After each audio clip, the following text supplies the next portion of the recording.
Жөнөкөй жана курама сандар. Жөнөкөй сандар булар эки гана бөлүүчүсү бар сандар, башкача айтканда бирге жана өзүнө бөлүнгөн сандар.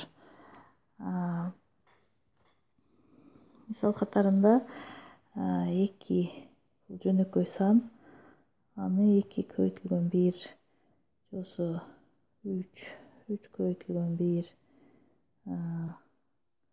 деп ушул сыяктуу 17 көбөйтүлгөн бир түрүндө гана жазсак болот.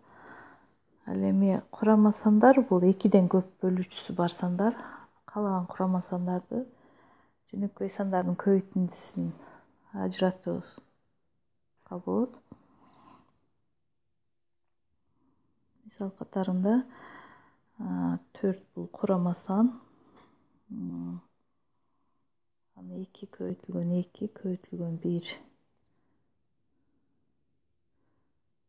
түрүндө жөнөкөй көбөйтүүчүлөргө ажыратсак болот.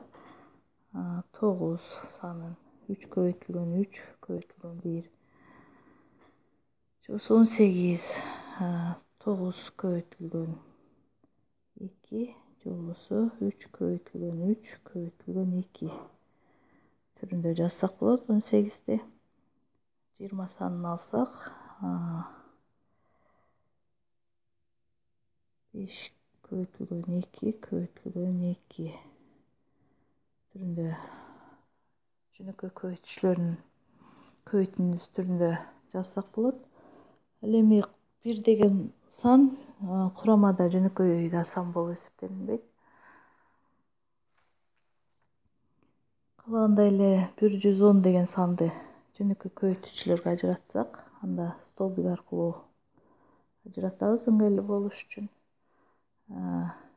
110ду 2-ге бөлсөк 55, 5-ке бөлүнөт 11ден 11 жөнөкөй сан, ал 1-ге жана өзүнө гана бөлүнөт. Демек 110 деген санды биз 2 көбөйтүлгөн 5 көбөйтүлгөн 11 түрүндө жазсак болот. Ал эми бизге каалагандай эле 1140 деген сан берилсин. Аны биз жөнөкөй көбөйтүүчүлөргө ажыратсак, анда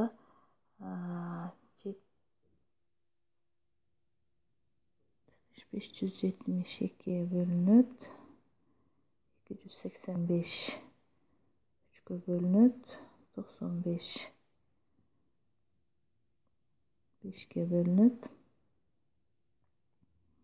19 бизде жөнөкөй сан, ал өзүнө жана 1-ге гана бөлүнөт.